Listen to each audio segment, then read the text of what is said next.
All right, sports fans, how's everybody out there doing?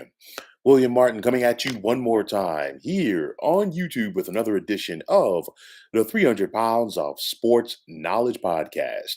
Now, yesterday, the New York football Giants had to do something that most of their fans were hoping that they wouldn't, which was to release one of their better defensive players.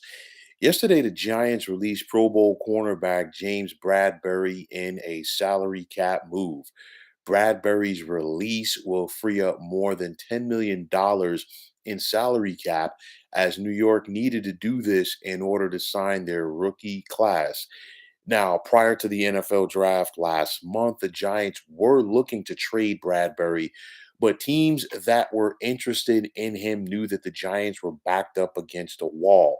And now they can go out there and get him for cents on a dollar. Now, the Giants have been hit by the salary cap crunch this offseason, as aside from releasing Bradbury, they also released safety Logan Ryan while restructuring the deals of linebacker Nick Martinez and wide receiver Sterling Shepard. The bottom line is this falls into the lap of former Giants general manager Dave Gettleman, who left new Giants general manager Joe Schoen a mess to deal with. Joe Schoen took over a club that was in salary cap purgatory. And the bottom line is it's better to be a bad, inexpensive team as opposed to being a bad, expensive team, which the Giants were last year. Now, of course, New York is going to have to deal with some dead cap money, but nonetheless, Joe Schoen is trying to get in front of this thing, as Gettleman just left him with some very bad contracts. The bottom line is, it would have made perfect sense for the Giants to trade Bradbury. He wasn't going to be in their long term plans due to the scheme that they're running right now defensively. But nonetheless, teams around the NFL knew that, and they knew that the Giants had no choice but to part with Bradbury. So why give up draft compensation for a player that you can just go out there and get now? And that's basically what's going to happen. The Giants are going to be very thin at the secondary, where now the oft injured Adoree Jackson is the only veteran presence that you have up back there, and it's going to come down to what they can create up front with their front seven as far as creating pressure in order to try to make some moves to try to alleviate some things for their secondary. The bottom line is, even with Bradbury, I did not expect the Giants to be a very good team going into next season, and they're still not going to be a very good team.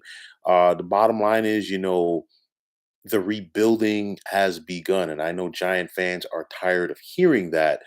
But nonetheless, all right, you bring in Kayvon Thibodeau, you bring in Evan Neal in the first round, and obviously the expectations have increased somewhat. Those guys are pieces to as far as a building block to turning this thing around.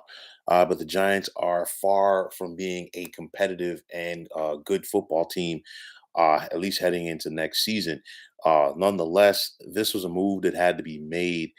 It's just sad because this definitely doesn't fall you know, into the lap, so to speak, of Joe Schoen. He just had to be the bad guy in this, but this is what he inherited from Dave Gettleman, and this just shows you when you have a general manager or whomever is running your front office and they go out there and make bad personnel decisions, it really sets your franchise back. The Giants were already bad when Gettleman took over, and now he just made a bad situation worse. So, Joe Schoen has been the adult in the room since he took over several months ago, as he's trying to get in front of this thing and get the ship righted. The bottom line is, you have a ship that's stuck in the mud, and Shane and his crew are trying to dig it out, to trying to see if this vessel is seaworthy as far as what the Giants can and can't do.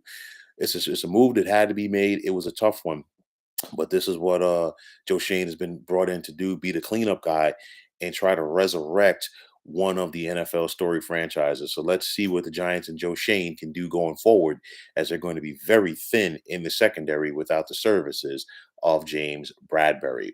So, folks, that is going to wrap it up. And as always, I want to take this time out to thank you for tuning into the 300 Pounds of Sports Knowledge podcast here on YouTube. Want to take the time out to thank all of you fine folks out there for tuning in. And if you have not already, please feel free to subscribe to this channel. Now, if you're on Twitter, please feel free to follow me at 300 pounds of sports. As like I always say, if you follow me, it'll be my pleasure to follow you right back. There's also the sports discussion group on Facebook at the Sports Depot 365.